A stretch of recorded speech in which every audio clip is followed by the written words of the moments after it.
So good morning, welcome to an another blog. এই যে এখানে আমার বউ এখন রেডি হচ্ছে জামাই ষষ্ঠীর জন্য। কি গো, ও বাবা, তুমি তো দেখি মাঞ্জা দিয়ে একবারে সেজেছো।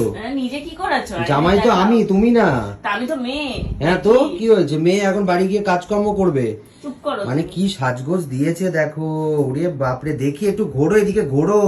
আরে কিছুই সাজিনি, শুধু শাড়িটা পরেছি। কোথায়? এখানে তো কোনো জিনিসপত্র নেই, তো পরতেও পারিনি। না একটু কানে কিছু পরতে পেরেছি, না একটু গলায়। সে বাড়ি গিয়ে পরে নেবে এখন।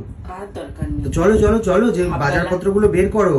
চলো তাড়াতাড়ি বের করো, তাড়াতাড়ি বের করো, চলো দেখি কি কি আছে। জামাই সেজে আমি হাজির হয়েছি। এই দেখো আরেকজন জামাই সাজছে। মানে জামাই ষষ্ঠী, জামাই ষষ্ঠী বলে কথা, একটা সাজগোজের ব্যাপার তো মানুষের থাকবে। জামাই ষষ্ঠী খেতে যাচ্ছে বলে এরকম এরকম পাঞ্জাবি পরে একটা জামাই সেজে কে যায়? আরে জামাই সেজে যাওয়ার থেকে বড় কথা হচ্ছে কোনো জামা আমার ফিট হচ্ছে না। যা জামা ছিল সব কোনো জামা ফিট হচ্ছে না। কোনো রকম একটা টেনে টুনে পাঞ্জাবি বের করেছি, সেই পাঞ্জাবিটা এখন পরবো। তো কেমন লাগছে আমাকে? আসলে আমি সুন্দর দেখতে, তো যা পরি তাই ভালো লাগে। হ্যাঁ, ব্যাপারটা হচ্ছে এইটাই। কিন্তু আমাকে কি বলছো, নিজেদের পট সেজেছো? হ্যাঁ, আমি কি পট এটা কি, সেজেছি? এটা কি সেজেছো তুমি?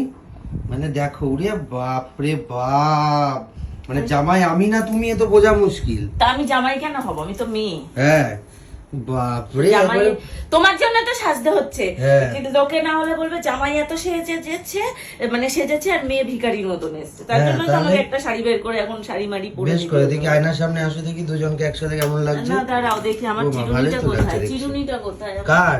আমার। তোমার চিরুনি আমি কি করে জানবো কোথায় আমার আছে? চিরুনিটা তুমি হাত দেবে না। আমি তুমি কোনোদিন আমার তোমার চিরুনিতে চিরুনিতে হাত দিয়েছো। দিই না। আমি কোনদিন তোমার চিরুনিতে হাত দিই? তো হো, আমার বউটাকে কেমন লাগছে একটু কমেন্ট করে বলো। আরে তাড়াতাড়ি চলো, দুপুরে 1টা বাজে। দুপুর একটা তো তোমার জন্যই বাজছে। আমি রেডি হয়ে বসে আছি। ও মাই গুডনেস, একটার সময় উঠে এখন রেডি হয়ে আমি বলছে তো আমি রেডি হয়ে বসে আছি। তুমি আমি ওঠার আগে তুমি এই কাজগুলো কেন সারোনি? কোন কাজ ছাড়বো? আমি শাড়ি পরে এদিক থাকবো? ওদিক যাওয়া যা কাজগুলো করলে। কালকে তো সব বাজার করে রেখেছি আমি। চলো চলো চলো, সব ফ্রিজ থেকে বের করতে হবে, গোছাতে হবে।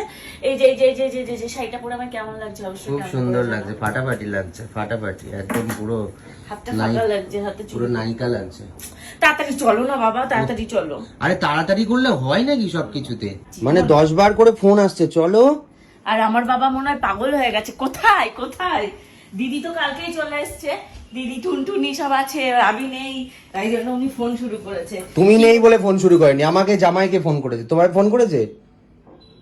আমি নেই। বের করো বের করো বের করো। আমি এখন এই শাড়ি মাড়ি পরে আবার মাছে হাত দেবো? তো হাত দাও, দেখি কি আছে। জামাই কি নিয়ে যাচ্ছে শ্বশুর বাড়ির লোককে দেখাতে হবে না? ও নাহলে তো বাবা। বলবে যে জামাই কিছুই নিয়ে যায় না। এই যে ও মাই গড, কি